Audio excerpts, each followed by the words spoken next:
প্রিয় ভাই, আজকে পাবনা যে ঘটনাটা ঘটলো, একটা নিরীহ প্রাণী পোষা প্রাণী কুকুর, তার 8টা বাচ্চা বস্তায় ভরে কি করছে, সে পানিতে চুবে মারছে ভাই।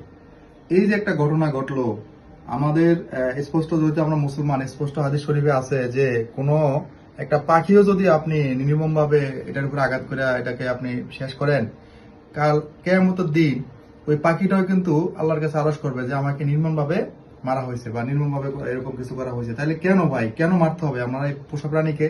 তারা তো আমাদের উপকার করে, এই ধরনের প্রাণী তো আমাদের উপকার করে। আমি ব্যক্তিগতভাবে নিন্দা জানাই যারা এরকম মন মানসিকতায় আছেন, যারা এরকম মন মানসিকতা নিয়ে নিরীহ প্রাণীর উপরে এরকম নির্মম ভাবে অত্যাচার করেন, যেটা কখনই করা সঠিক কাজ হতে পারে না। দেখেন, আজকে একটা কুকুর, সে তার 8টা বাচ্চা মানে একসঙ্গে দুনিয়া থেকে চলে গেছে। একজন মা জানে যে কতটা কষ্ট, কতটা বেদনা তার এই বাচ্চাদের জন্য। আজকে যদি কারো মায়ের সন্তান হারিয়ে যায়, তাহলে তার মা কত কষ্ট পাবে, কত বড়। তো একইভাবে সেও তো মা।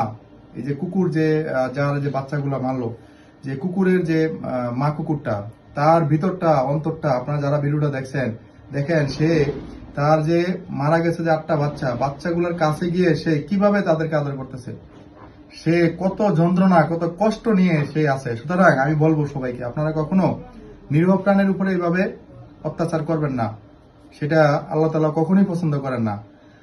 নিরীহ প্রাণীদেরকে, পোষা প্রাণীদেরকে ভালোবাসবেন, তাদের ভালোবাসা পাবেন, উপরওয়ালার পক্ষ থেকে ভালোবাসা পাবেন।